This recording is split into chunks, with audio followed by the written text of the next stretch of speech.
કીધું કે ક્રોધ તો જોયો એમ, પછી ક્રોધ ન આવવો જોઈએ એની ઉપર એ ગયા, બરાબર. આપણે એમ કીધું કે ક્રોધ આવી ગયો, બસ આવી ગયો, પણ આપણે ક્રોધ આવ્યો એનો અનાદર નથી કરવો, આવી ગયું છે બસ, બરાબર. આપણે જવાનું ક્યાં છે? તો ક્રોધના કારણમાં જવું છે, બરાબર. એમ જો જ્યાં સુધી આપણે એના કારણ તરફ ન જઈએ તો ક્રોધને આપણે દૂર નહીં કરી શકીએ, બરાબર. તો એ પ્રેક્ટિકલમાં તમને સમજાયું કે કોઈ વ્યક્તિ હોય એમાં જે બીજ પ્રગટ થઈ જાય ને તેના વિશે આપણે વિચારવાનું નથી. એ કેમ આવ્યો, કેવી રીતે આવ્યો, કોના કારણે આવ્યો, એ પ્રશ્ન ઉઠાવવા નથી. આપણે ઉઠાવવા છે શું? તો ધારો કે બેનને ક્રોધ આવ્યો છે, તમને ભય આવ્યો છે, બરાબર. તો હવે આપણને ભય ભલે આવી ગયો છે, બરાબર. તો હવે આપણે ભયના કારણમાં જાઓ કે ભયનું કારણ શું છે, એને શોધો એમ. કારણ કે ભયને એમ દૂર નહીં કરી શકો તમે. જેમ આપણે એમ કહીએ કે વડલો હોય તો વડલાની તમે ડાળી કાપી નાખો, થડ કાપી નાખો, ઉપરનું તમે મૂળ કાપી નાખો, પણ એના ઊંડાણમાં તમે ના જાઓ તો ત્યાં સુધી તો વડલો એનું અસ્તિત્વ ધરાવવાનો છે. ગમે ત્યાંથી બીજી રીતે પણ અંકુર ફોડવાનો એમ, બરાબર. એક દ્રષ્ટિકોણથી તમે ભયને દૂર કરશો તો બીજા રૂપે તો પ્રગટ થવાનું છે. પણ ભયને કાયમના માટે સાયકોલોજીકલ જે ભય છે એને દૂર કરવું હોય તો એના કારણ ઉપર આપણે નજર કરવી જોઈએ એમ. તો એના કારણ ઉપર જાઓ કે સમાજે તમને એક શબ્દ આપ્યો, તમને કેમ ભય આવ્યો?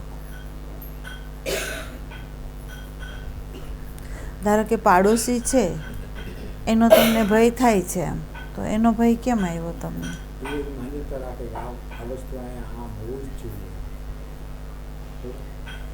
તો એ જે માન્યતા છે તમારી કે આ વસ્તુ અહીંયા હોવી જોઈએ, એ લોકોની માન્યતા છે.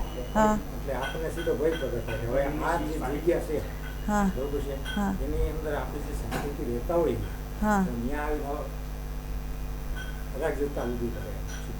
હા. અને અગર તો કોઈ જે સગાવાલા ભાઈ હોય તો માનો કે ઓચિંતાનો ફોન આવ્યો કે ભાઈ મને 10,000 રૂપિયા તાત્કાલિક દે, જો ન દે તો સંબંધ બગડે, અને દઈ તો ભય પ્રગટ થાય. એટલે નો ઇન્ટરેસ્ટ માનો એ રીતે ભય પ્રગટ થાય છે. અગર તો કોઈ ઘરની અંદર કોઈ એવી સમસ્યા હોય તો તરત ભય પ્રગટ થાય. ભય પ્રગટ થાય એટલે ભય, એટલે હું શું કહું છું કે ધારો કે પાડોશનો હોય, ઘરનો હોય, કે સમાજનો હોય, કે વ્યવહારનો હોય, એમ એ ભયના ઊંડાણમાં જાઓ તમે, સંબંધ તૂટે એનો ભય છે કે તમારી ઇમેજ છે એ તૂટે તો ભય છે? સંબંધ તૂટે એનો ભય લાગ્યો. સંબંધ જે તૂટો એનો ભય લાગ્યો તો જ આ આટલું બધું પ્રગટ થયું. ના, સંબંધનો ભય નથી આપણને, આપણી ઇમેજનો ભય છે. આપણી જે ઇજ્જત છે ને સમાજમાં એનો ભય છે, સલામતીનો ભય છે કે આપણે સલામત રહેવા માંગીએ છીએ અને એ સલામતીના અંડરની અંદર આપણે રહેવું છે, અને એમાં જો અસલામતી આવી જાય તો આપણને ભય છે, બરાબર. હવે તમે અંદર જાઓ કે વિષય આ જે છે એને ખરેખર એના મૂળમાં જજો. દરેક જીવ હોય એને બોડીગત આપણે કહીએ તો બોડીગત જે ભય પરમાત્માએ આપણને આપણી અંદર પ્રગટ કરાયો છે એ આ બોડીના રક્ષણ માટે કરાયો છે.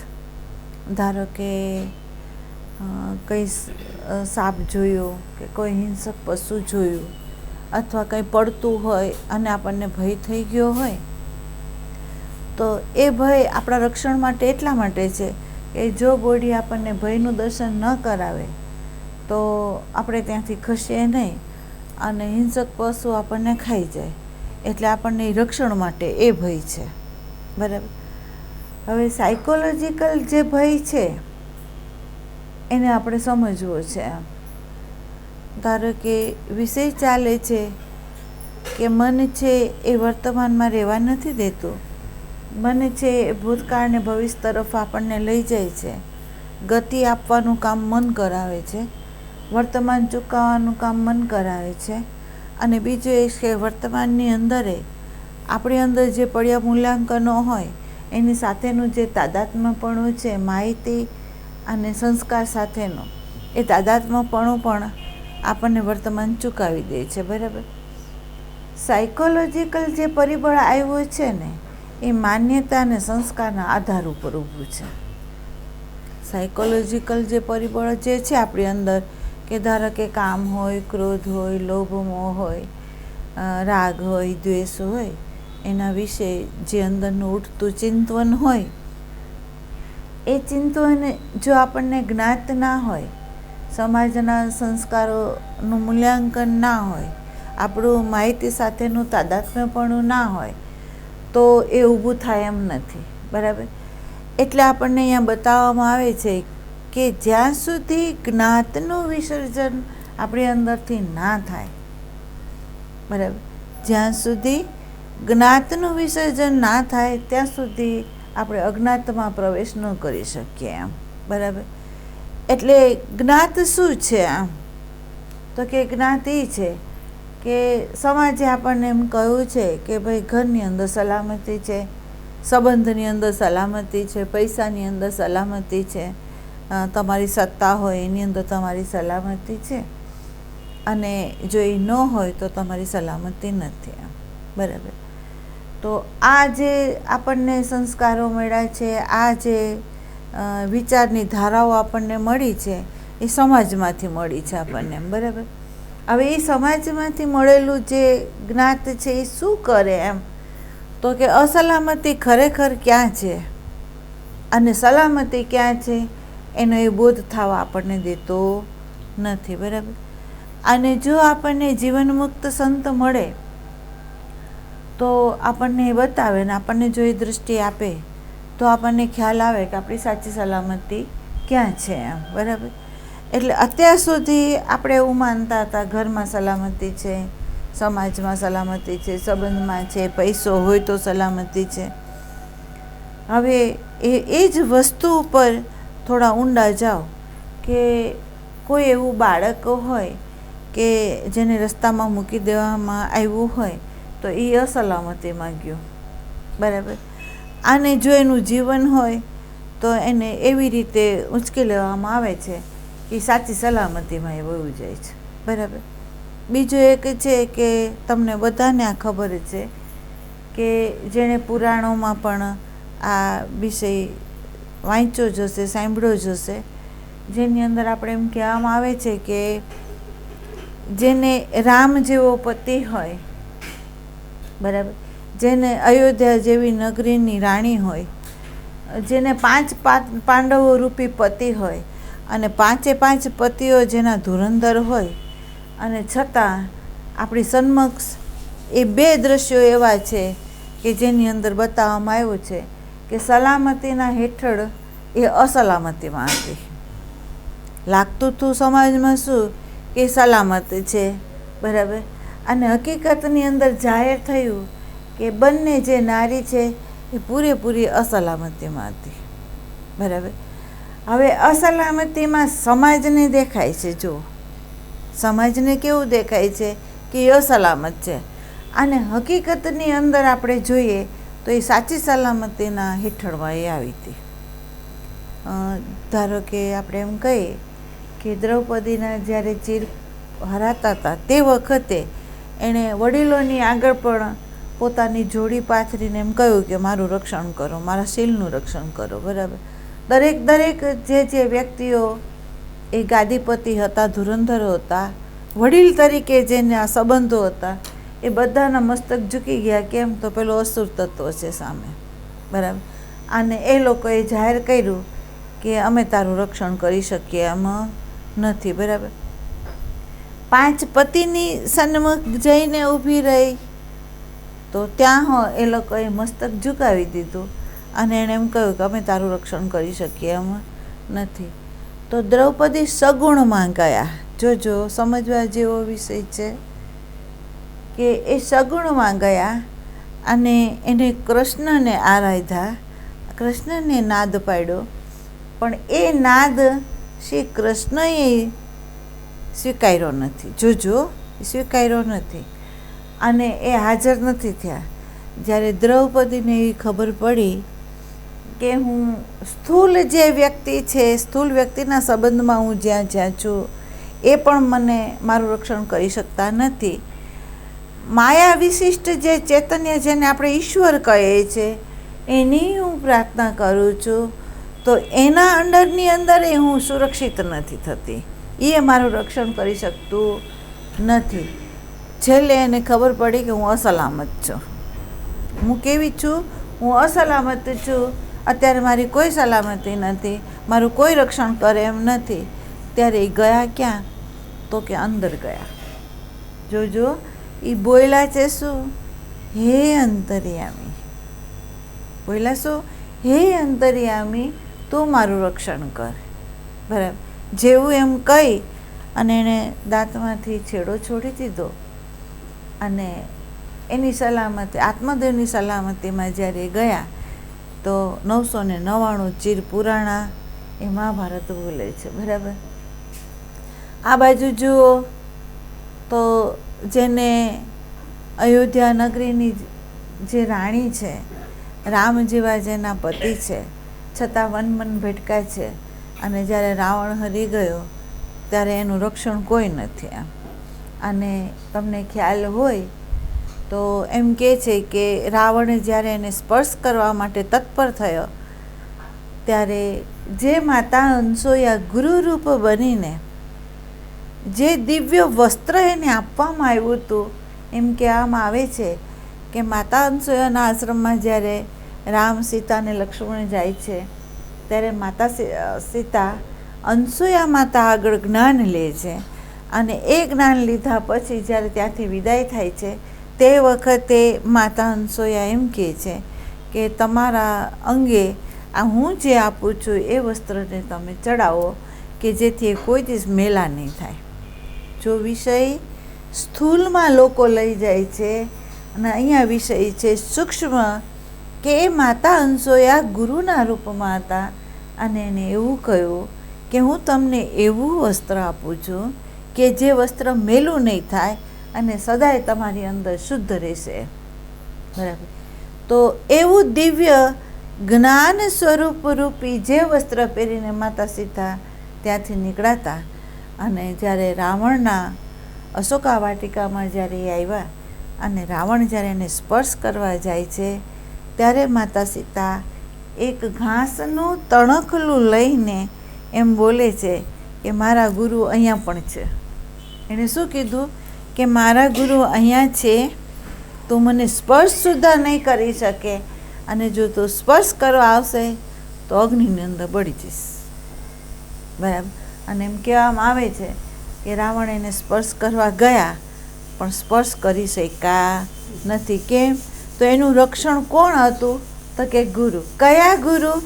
તો જે દ્રષ્ટિ માતા અનસૂયાએ આપી હતી એનું વસ્ત્ર અંદર પહેર્યું હતું. કહેવાનો ભાવાર્થ એવો છે કે સતમાં સુરતા રાખી હતી, અને જેની સતમાં સુરતા હોય એ બધી રીતે સલામત હોય. બરાબર. તો આપણે સલામતી ક્યાં ઈચ્છીએ છીએ? તો આપણે એમ કહીએ છીએ કે સંબંધમાં સલામતી છે, પૈસામાં સલામતી છે, ઘરમાં સલામતી છે, અને હકીકતમાં સલામતી આપણી ત્યાં નથી. આપણી સાચી સલામતી છે આપણા નિજી સ્વરૂપની અંદર. બરાબર. એટલે બાહ્યગત જ્યાં ખરેખર અસલામતી છે, ત્યાં આપણે સલામતી માનીને જીવી રહ્યા છે, અને આપણને એ નથી ખબર કે આપણી સામે કેટલી વાર આવા ધરતીકંપો થયા, એમાંય આપણને ખબર પડી કે આપણી સલામતી નથી. એવા કેટલાય વાવાઝોડા આવ્યા, કેટલાય પૂરો આવ્યા, અને આપણને ખ્યાલ આવ્યો છે કે આપણી સલામતી નથી. આપણી સલામતી કેમાં છે? તો કે આપણા પોતાના નિજી સ્વરૂપની અંદર છે, સિદ્ધ થઈ છે. બરાબર. તો કારણમાં પ્રકાશ ફેંકો કે આ ભય ભલે સાયકોલોજીકલ મને ઊભો થયો છે સાયકોલોજીકલ, વાસ્તવિક ભય નથી, છે તમારી કલ્પના. હકીકતમાં અત્યારે કંઈ નથી, છે કલ્પના તમારી કે આમ થશે તો પણ હકીકતમાં એમ થયું નથી. બરાબર. તો એક કલ્પનાના માધ્યમ દ્વારા તમારી ઇમેજનું રક્ષણ કરવા માટે, તમારી ઇમેજમાં સલામતી છે એવું તમારું માનવું છે, અને એ માનવાને લીધે થાય છે શું? હું અસલામતીમાં આવી જાઉં છું અને મને ભય થઈ જાય છે કે આમ થશે તો. બરાબર. પણ એક મોટી સત્તાની શ્રદ્ધા હોય તો, એક મોટી સત્તા છે એમાં શ્રદ્ધા રાખીએ તો. બીજું, તમને એક વસ્તુ કહેવામાં આવી છે કે વિશ્વની અંદર આપણે આપણા જ વિચારો જે નેગેટિવ છે એને આપણે ફેંકીએ છીએ. આપણા જ વિચારો આપણે બહાર ફેંકીએ છીએ. બરાબર. અને એ વિચારો ઘૂમીને એ જ્યાંથી નીકળે છે ને ત્યાં જ પાછા આવશે. કારણ કે વિચાર બહાર બીજે ક્યાંય સ્ટોપ નહીં થઈ શકે. ધારો કે કોઈ વ્યક્તિએ એ વિચારને પકડ્યો તો એનો નહીં હોય તો એ લાંબો ટાઈમ નહીં રાખી શકે, એ બહાર ફેંકી દેશે. બરાબર. એટલે આવી જશે ક્યાં? તો કે જે ઘરમાંથી નીકળ્યો છે ત્યાં જ ઘૂમીને પાછો અહીંયા જ આવશે. બરાબર.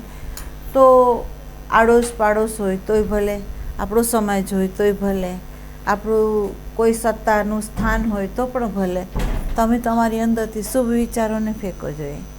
બધાની અંદર એ જ પરમાત્મા વ્યાપી રહ્યો છે એમ દ્રઢ કરીને તમે શુભ સંકલ્પને જેમ જેમ ફેંકતા જશો ને તો આજુબાજુમાં તમારે કાંઈ નહીં કરવું પડે.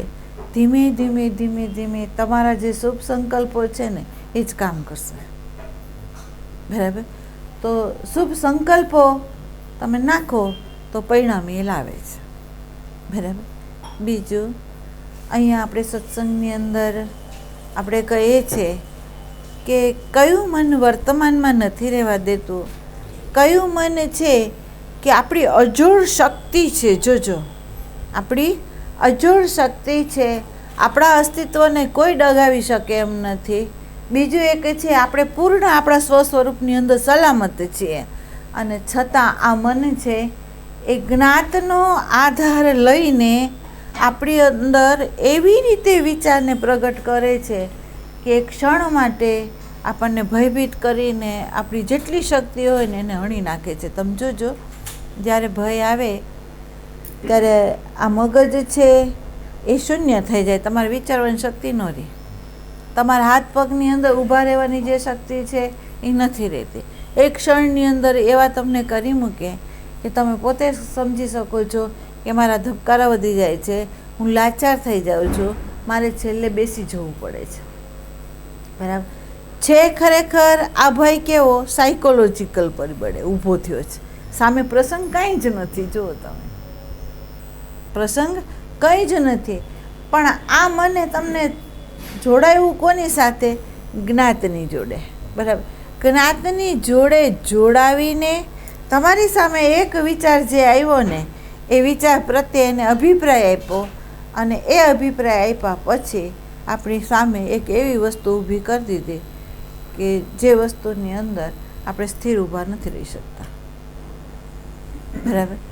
તો અહીંયા આપણે લાંબા કાળનો અભ્યાસ માંગીએ છીએ કે લાંબા કાળનો અભ્યાસ એવો જોઈએ કે એક ખીલ્લો એવો રહેવો જોઈએ કે જે ખીલ્લાના આધારે આવી વસ્તુ જ્યારે આપણી સન્મુખ સાયકોલોજીકલ પરિબળે ઊભી થતી હોય ને એ વખતે ઊભા રહેવાની શક્તિ આપણને આપી દે. બરાબર. પણ અણી વખતે તમે જ્યારે અહીંયા ઊભા રહેવા માંગો ને તો તમારી આગળ પ્રકાશ નથી. બરાબર. તો એ ખીલ્લો પણ તમારો મજબૂત ક્યારે બને? તો પહેલાં તમારા ઉર્જાનો જે વ્યય જ્ઞાત કરે છે, હર પલ હર ક્ષણની અંદર કોઈ વ્યક્તિને જોવા માટે, પ્રકૃતિના રહસ્યોને જોવા માટે તમે કોઈ પણ શાસ્ત્ર વાંચતા હોય તો એ શાસ્ત્રનું અધ્યયન કરતા હોય તે વખતે પણ આ જ્ઞાત છે એ હર પલ હર ક્ષણ મનના માધ્યમ દ્વારા અભિપ્રાય આપતો જાય, અને અભિપ્રાય આપીને આપણને સંશય કરાવે, અને સંશય કરાવીને એમાં શ્રદ્ધા ન રખાવે. વાસ્તવિક જે સ્વરૂપ છે એનું દર્શન એ નથી કરાવતું. બરાબર. તો પ્રથમ જે તમને કહ્યું કે તમારો જે અભિપ્રાય આપતો જે પરિબળ હોય એમાં જો તમે સભાન થતા જાઓ ને તો આ જે જ્ઞાત છે એ ધીમે ધીમે ધીમે ધીમે ધીમે વિસર્જન પામે, નહીં તો નહીં પામે. જ્ઞાત છે એ વિસર્જન ક્યારે પામે?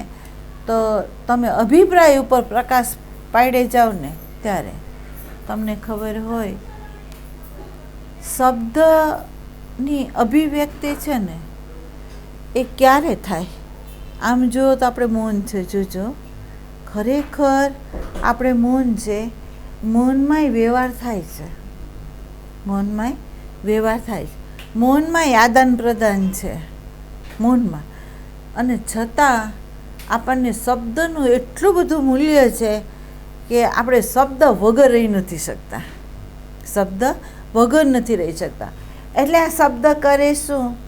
તો કે ધારો કે પાંચેય જ્ઞાન ઇન્દ્રિયના માધ્યમ દ્વારા આપણે કોઈ પણ વિષયને જોયા હોય તોય ભલે, કોઈ વ્યક્તિને જોઈ હોય તોય ભલે, શાસ્ત્રનું અધ્યયન કર્યું હોય તોય ભલે, કોઈ સંતોને જોયા હોય તોય ભલે, કોઈ ભક્તો સાધકોને આપણે સન્મુખ થયા હોય તોય પણ ભલે. પણ સ્વભાવ આ મનનો શું? તો કે જ્ઞાતમાંથી કાઢીને જે વસ્તુનું મૂલ્યાંકન એણે આપ્યું હોય એ મૂલ્યાંકન અનુસાર એ અભિપ્રાય આપશે ને આપશે. બરાબર? એ સરખામણી કરશે ને કરશે. એના વિશે કોઈ વ્યક્તિને જે પોઝિટિવ પાસું હશે એ નહીં બતાવે, પણ એનું જે નેગેટિવ પાસું છે એ પ્રથમ બતાવશે. કારણ કે એ બતાવવા જેવો તત્પર થાય છે ને ત્યારે એનું માનવું એવું છે કે મારી નિર્દોષ દ્રષ્ટિ છે અને આની અંદર જે કચાશ છે એ મને દેખાય છે એટલે હું એની અભિવ્યક્તિ કરું છું. બરાબર?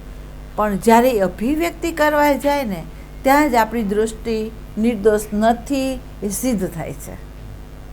આપણી દ્રષ્ટિ જો નિર્દોષ હોય, આપણી વૃત્તિ જો નિર્દોષ હોય તો એ અભિપ્રાય જ ના આપે, એના વિશે એ શબ્દ જ ન ઉચ્ચારી શકે. કેમ? તો કે શબ્દ ત્યારે ઉચ્ચરે કે જેવી જેની દ્રષ્ટિ છે એવી એની સૃષ્ટિ છે, તો એની દ્રષ્ટિની અંદર જેવું હોય ને એનો શબ્દ એ ઉચ્ચારે. એની દૃષ્ટિની અંદર નિર્મળતા હોય, સરળતા હોય, સતનું દર્શન હોય તો એ શબ્દ ઉચ્ચારે ખરો? એ સરખામણી સંતોની પણ કરે ખરો? એ ભક્તોની સરખામણી કરે, સાધકની કરે કે વ્યક્તિ પ્રત્યે અભિપ્રાય આપી શકે? આમ ઊંડા વિચારજો કે એ આપી શકે ખરા? કોઈ પૂછે તમને કે તમે જ્યાં ગયા હતા અહીંયા ખરેખર કેવા છે એમ તમને પૂછે તો તમારે એક સ્થાન ઉપર મૌન થઈ જવું જોઈએ અને તમે વિચારો કે તમારી નિર્દોષ દ્રષ્ટિથી તમે એને જોયા છે કે તમે તમારા સંસ્કારને, તમારી જે માન્યતા છે, તમારી જે પસંદગી છે, તમારો જે આગ્રહ છે, તમારી જે અપેક્ષા છે, તમારો જે આદર્શ છે એને લક્ષ્યમાં રાખીને જોયા છે. જો તમે આને છોડીને જોયું હોય તો તમે મૌન છો, અને જો આને પકડીને તમે જોયું હોય તો તમે મૌન છો જ નહીં. બરાબર? તો હવે તમે એમ કહો કે શબ્દ જે છે, શબ્દની જે અભિવ્યક્તિ થાય છે એ ક્યારે થાય? તો કે એનો અભિપ્રાય આપવા તત્પર થાય તો જ થાય, ને તો ના થાય. જ્ઞાતની સાથેનું તાદાત્મ્ય હોય તો જ થાય, જ્ઞાતનું જો વિસર્જન હોય તો ના થાય. તમારું મૌન જ બોધ આપે છે કે ત્યાં પૂર્ણતા છે. બરાબર? અભિવ્યક્ત કરી એટલે વ્યક્તિ જે હતી ને એને ચૂકી ગયા છો તમે. બરાબર? તો હવે તમે વિચાર કરો કે તમે કોઈને પણ જુઓ છો, એની અંદર પડેલા સંસ્કાર છે એને તમે જુઓ છો કે તમારી અંદર પડેલા જે સંસ્કાર છે એને તમે એમાં થોપીને જુઓ છો?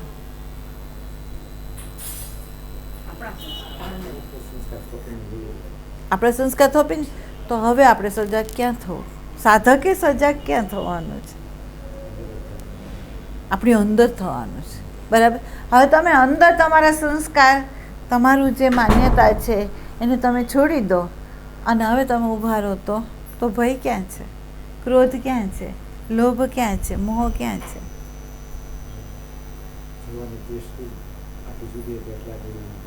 બરાબર? બીજું એક છે કે એક સમજી લેજો તમને એક વસ્તુ કહેવામાં આવી છે કે સંતનું સંતત્વપણું પૂર્ણ છે.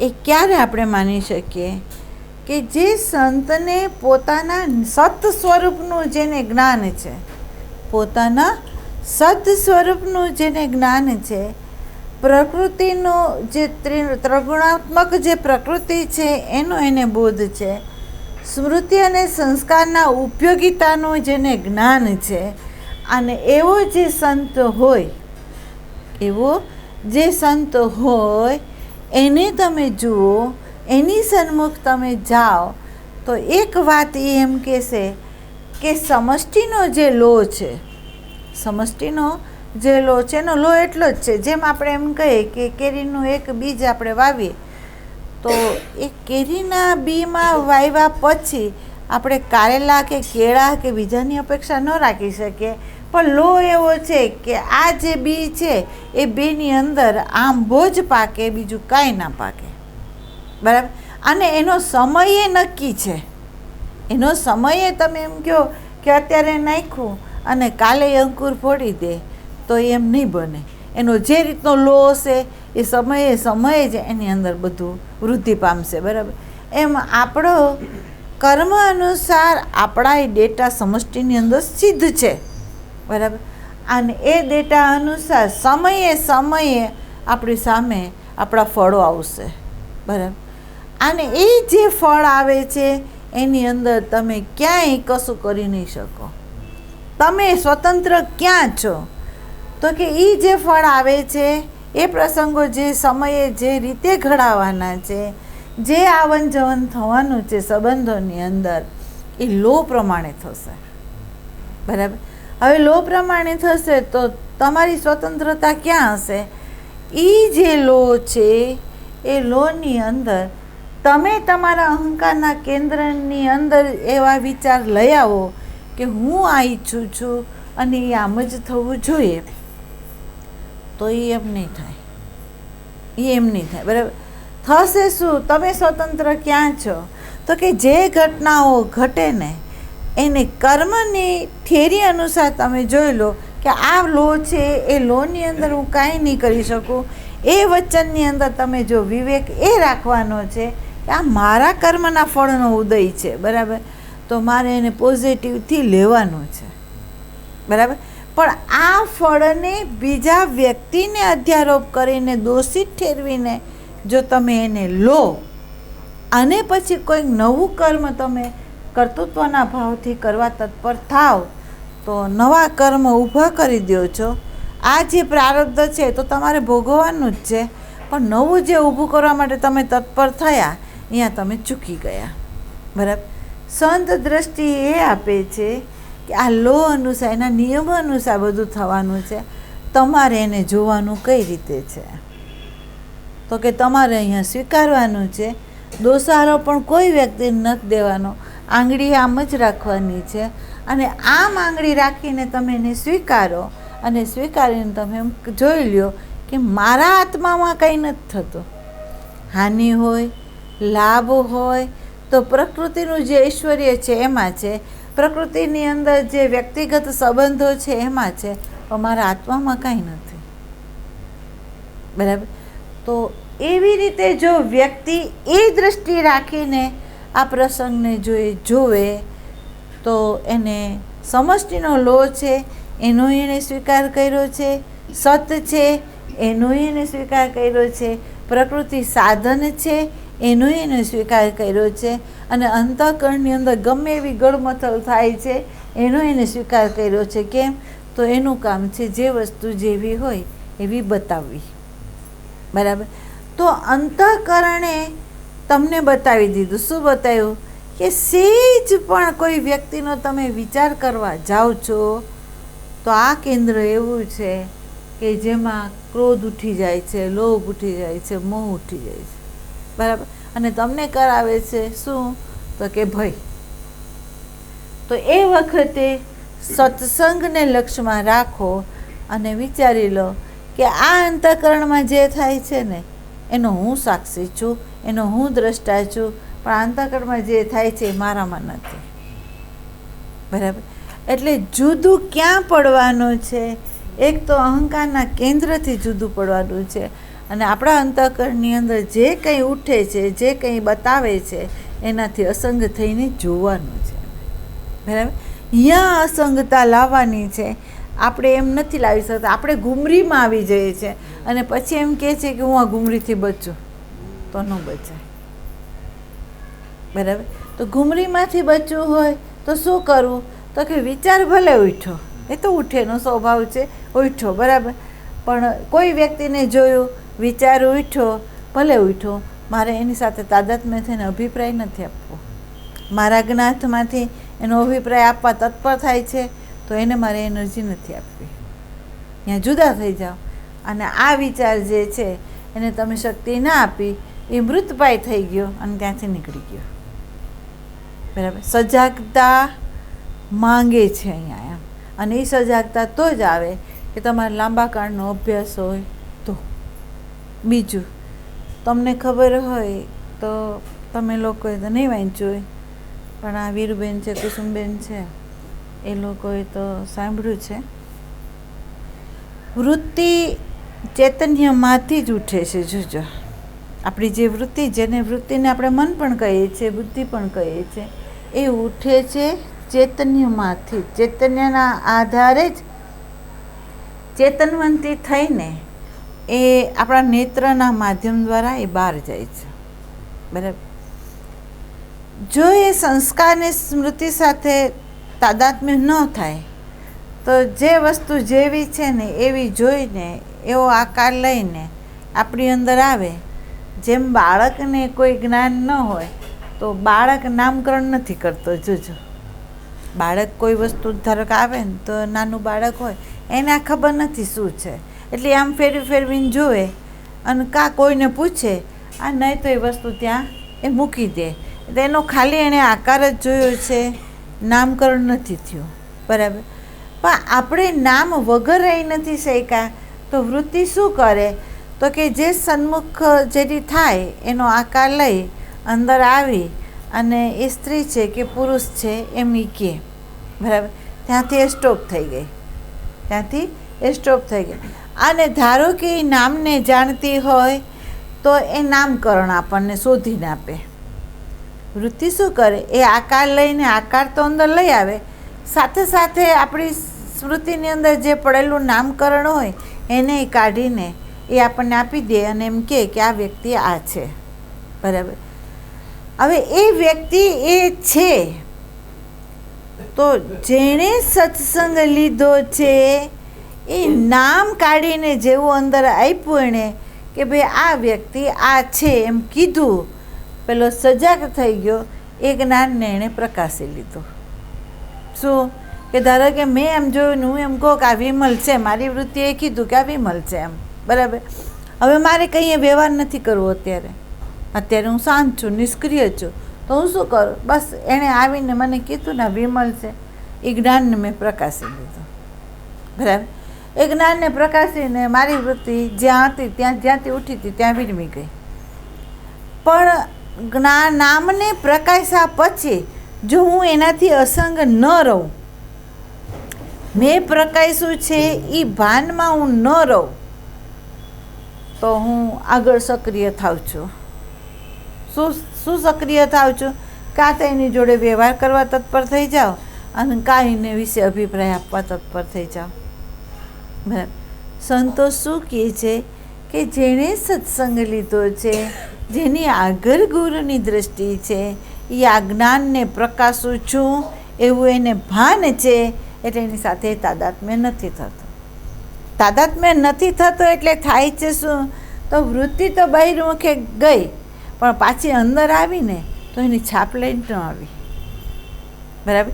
એ ચોખ્ખી ને ચોખ્ખી રહી છે, અને એ ચોખ્ખી રહી છે એટલે સતમા વિરમી, અને સતમા વિરમીને એને શાંતિને આનંદ પ્રદાન કર્યું. બરાબર. પણ જો વ્યક્તિ જ્ઞાનની સાથે તાદાત્મ્ય થઈ જાય તો એની અંદર શાંતિ, આનંદ અને પ્રેમ એ એને ફળરૂપે મળતું નથી. બરાબર. તો આપણે અહીંયા જો આ પ્રેઝન્ટ મોમેન્ટની અંદર આપણે સજાગ ન રહીએ તો અહીંયા તો એમ કહે છે કે વર્તમાનમાં આવવું એ તો બરાબર છે, પણ સાથે સાથે જોવું. અહીંયા વર્તમાનમાં એકલું આવવું એમ સંતે નથી કીધું. એણે શું કીધું? વર્તમાનમાં આવો, એને જુઓ, જોવા પછી એને જાણો, અને જાણ્યા પછી તમને જો વિવેક હોય તો તમારો વિવેક તમને બતાવશે કે અહીંયા શું કરવું. બરાબર. વિવેક શું છે? તો આ તમને બતાવવામાં આવ્યું છે કે વિવેક જળ ચેતનનો આપણે એમ કહીએ કે એ વિવેક છે. તો અહીંયા જળ શું છે? તો આપણે કહી શકશું કે ન શરીર જળ છે, ન સૂક્ષ્મ દેહ જળ છે, ન વૃત્તિ જળ છે, પણ જળ છે ખાલી માહિતીની સ્મૃતિ છે એ જળ છે, જેને નામ અને રૂપ જળ કીધા છે. અને નામ અને રૂપ સ્મૃતિમાં છે, આ રૂપોમાં નથી. આ સૂક્ષ્મ પકડજો કે નામ અને જે રૂપ છે એ સ્મૃતિમાં છે, વાસ્તવિક નથી. આને કોઈ નામ નથી. બરાબર. અનામી છે, અને આપણે વ્યવહાર માટે નામ આપ્યું છે એટલી સ્મૃતિ છે. તો સ્મૃતિ અને સંસ્કાર જ જડ છે, બાકી બધું ચેતન છે. બરાબર. તો આપણે છોડશું શું? તો કે નામ અને રૂપવાળો જે અહંકાર છે એને આપણે છોડી દઈશું, અને સત છે એમાં આપણે સ્થિર રહેશું. આ વિવેક છે. હવે સતમાં જે વ્યક્તિ સ્થિર થઈ ગઈ તો હવે એનો વ્યવહાર કેવો હશે? ભૂતકાળની સ્મૃતિ જેવો નહીં હોય. ભૂતકાળની સ્મૃતિ લઈને એ વ્યવહાર નહીં કરે. જેમ તમે એમ કહો કે શત્રુને મારીને જોજો વિવેક શું છે તે કહો. વાલીને માર્યો, અને જ્યારે વાલીએ એમ કીધું કે મેં દોષ સુગ્રીવનો કર્યો, તમારો નહીં, તમારી સાથે મેં કોઈ એવું કર્મ નથી કર્યું, તો તમે મને કેવી રીતે મારી શકો? બરાબર. એટલે રામે એને કહ્યું કે તમે મારી જોડે કંઈ અજુગતું નથી કર્યું, તમે કર્યું છે આની સાથે. બરાબર. એ મારે આશ્રિત છે. બીજું, ધર્મને લક્ષ્યમાં રાખીને મેં આ જે બાણ માર્યું છે કે તે અહીંયા અત્યાચાર કર્યો છે, એટલે મારે આવી અરાજકતા ક્યાંય ન વ્યાપે એટલે મેં દંડ આપ્યો છે. પણ હે વાલી, જ્યારે હું કૃષ્ણ અવતારમાં આવીશ ત્યારે આ બાણ તું મને મારશે પાર્થિવના રૂપમાં, અને એની લેતી દેતી પૂરી થશે. બરાબર. હવે જોજો, અહીંયા એની વૃત્તિએ બફર ઊભા નથી કર્યા. જો જે કેવું ઘટતું હતું, જેને લોહ હતો, લોહનું ભાન હતું, પોતે સાવ નિષ્ક્રિય છે, ખરેખર એણે કોઈ કર્મ મારી જોડે કર્યું નથી, એ ન્યાય છે, તો એ ન્યાયને લક્ષ્યમાં રાખ્યું, લોહને લક્ષ્યમાં રાખ્યું, વર્તમાનમાં રહ્યા, એની સાથે કોઈ પણ રાગ દ્વેષ નહોતો, નિર્મળ દૃષ્ટિ હતી. તો રામે આ કીધું. બરાબર. એ જ વૃત્તિ નિર્મળ છે. પલ પહેલાં જે ઘટના હતી એ વખતે એને જે બાણો માર્યા છે એ શત્રુના રૂપમાં માર્યા, અને જ્યારે એ મૃત્યુ સૈયા પર પડ્યા અને લક્ષ્મણજીને જ્ઞાન લેવાની વાત કરી ત્યારે રામની અંદર કેવો વિવેક છે. એણે એમ કીધું કે આમની આગળ આ જ્ઞાન છે રાજનીતિનું. બરાબર. હે લક્ષ્મણ, આની આગળથી રાજનીતિનું જ્ઞાન સ્વીકારો, તમે માંગો એની પાસેથી. બરાબર. અને એના મસ્તક આગળ ઊભા રહેલા લક્ષ્મણજી હતા. રામે એને કીધું કે મસ્તક આગળ બેસીને જ્ઞાન ના લેવાય, એના ચરણ આગળ જવાય. બરાબર. તો શત્રુ છે જેણે સીતાને કેટલાય કષ્ટ આપ્યા છે, છતાં રામમાં વિવેક છે, અને એ વખતે શત્રુતાની જે ધૃણા અંદર હોવી જોઈએ, જે હિંસા હોવી જોઈએ, એ બિલકુલ નથી. કેમ? તો એ શું કહે છે? આ પલ એવી છે કે એ જ્ઞાની છે. આ પલમાં શું છે? એ જ્ઞાની છે, મૃત્યુ સૈયા ઉપર છે. એ ગુરુ રૂપનું સ્થાન આપીને આ જ્ઞાન લક્ષ્મણે લેવાનું છે. એનો વિવેક બતાવી રામચંદ્રજી ઊભા રહ્યા, અને લક્ષ્મણજીએ વિવેક ગ્રહણ કર્યો રાજનીતિનો. બરાબર. તો એક ક્ષણ પહેલાં શત્રુ છે, એક ક્ષણ પછી બીજો છે. બરાબર.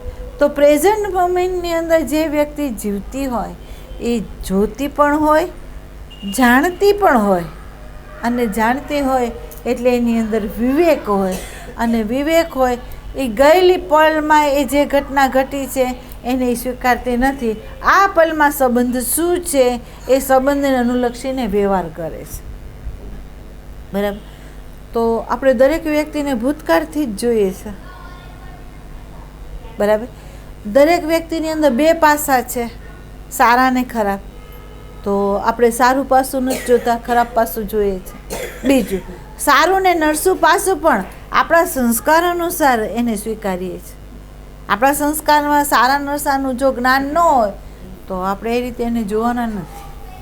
પણ એને જોવા માટે આપણે તત્પર થયા, આપણા સંસ્કારની પટ્ટી લઈને જોવા તૈયાર થયા છે.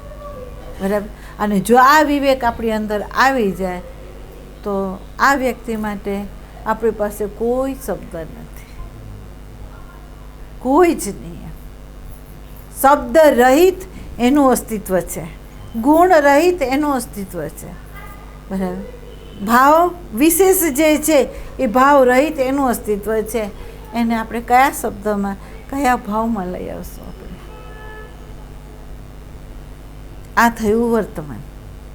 આ થયું વર્તમાનમાં જોયા પછી જાણ્યું, અને જાણ્યા પછી સમજીને જે કરવામાં આવ્યું તે. તો આપણે ચૂકીએ છીએ ક્યાં? તો આણે આપણને બતાવ્યું કે મન છે એ વર્તમાનમાં આપણને રહેવા જ ન દે. કારણ કે એનું જ્ઞાત છે, એ જ્ઞાતમાંથી ગમે ત્યાંથી વિચારની ધારા લાવી અને આપણી આગળ એવી રીતે અભિવ્યક્તિ કરશે, શુભના નામે, સત્વગુણના નામે પણ અભિવ્યક્તિ કરીને આપણને વર્તમાન ચોંકાવીને પરિધિની અંદર નાખી દેશે. તો હવે તમે શોધો કે તમારો ભયનું કારણ શું છે. સંબંધ છૂટી જાય એ નથી, સંબંધ તો છૂટવાના છે, આજે નહીં તો કાલે. સંબંધ લાંબો ટાઈમ ન રહે, સંબંધ ઋણાનું બંધને લીધે જ રહે, અને ઋણાનું પૂરું થવાનું હોય તો કોઈ બાના હેઠે તૂટી જવાનું. આપણે પૈસા આપશું કે નહીં આપે એટલે તૂટશે એમ નથી, પણ તૂટવાનું હશે તો એ નિમિત્તે તૂટશે. તો હવે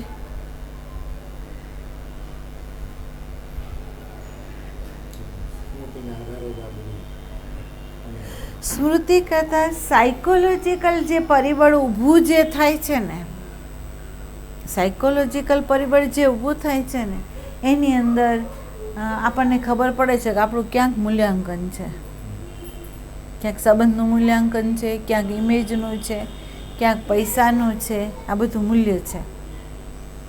બરાબર. અને એ મૂલ્ય આપણે તોડવાનું છે. મૂલ્ય એનું કોઈનું નથી, મૂલ્ય આપણા આત્મદેવનું જ છે, બીજા કોઈનું નથી.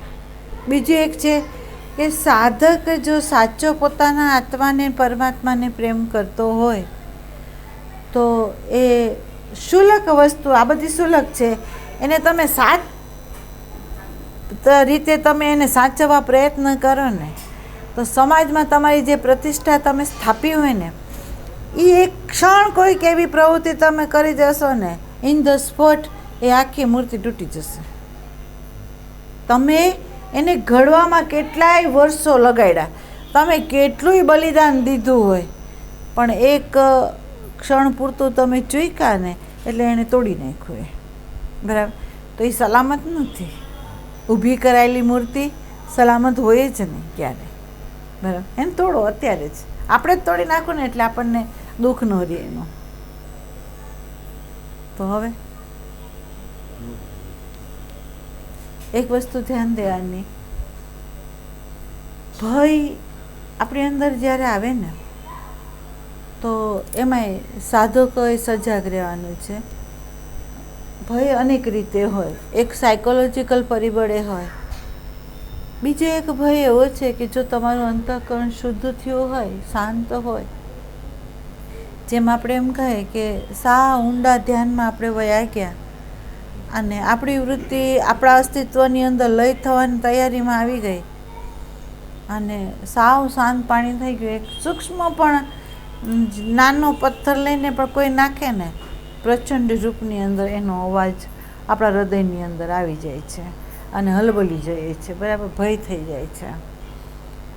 તો એવી રીતે કોઈ વખત આપણું અંતઃકરણ શાંત હોય, સ્થિર હોય અને કોઈક વ્યક્તિએ વાત કરી હોય તો સાધક જો શુદ્ધ હોય, સ્થિર હોય, શાંત હોય, એક મોટી સત્તાના અંડરમાં હોય તો એનું વાઇબ્રેશન એવું હોય કે એક વાત તમે અહીંયા મૂકો ને તો બીજી વ્યક્તિની વસ્તુ પ્રત્યે ભય થઈ જાય, એને ભય આવી જાય.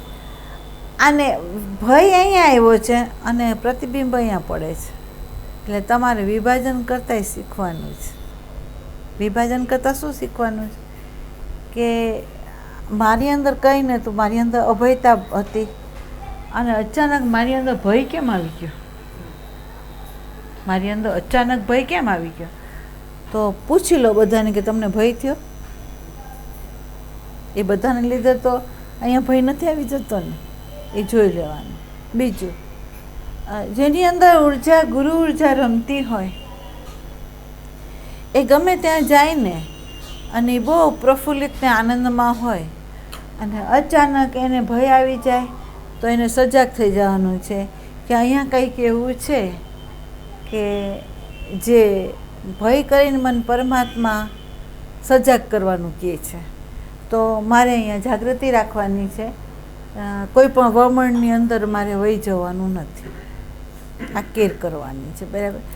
તો એમાંય તમે આટલું નિરીક્ષણ કરો કે ક્યાંય જાઉં છું, કંઈ છે નહીં અને છતાં ભય આવી ગયો તો એ ભય મને શું બતાવવા માંગે છે, તો એની પાછળ તમે જોયા કરો. તો એ ઘણી વખત આવું પરિબળ હોય નહીં ભય આવે તો એ વખતે આપણે સજાગ થઈ જવાનું કે અહીંયા કંઈક એવું છે કે જેમાં પરમાત્મા આપણને સજાગ થવાનું કહે છે. કારણ કે ગુરુની ભાષા અનેક રીતે છે, ગુરુની ભાષા જુદા જુદા રૂપે છે. ધારો કે તમને કહી શકું હું કે જો તમે એને સન્મુખ હો અને તમે બાળવત હો, બાળવત એટલે હજી તમને સત્સંગની ખબર નથી, બરાબર, તો બાળકોને શબ્દો આપવા પડે, બરાબર. તો એ બાળકોને શબ્દથી કે ભાઈ અહીંયા નહીં જતો, અહીંયા તું બેસે ઉઠે બરાબર નથી, તારું એમાં કલ્યાણ નથી, એને શબ્દથી કહી દે, બરાબર. તો એક શબ્દની ભાષા છે, બરાબર.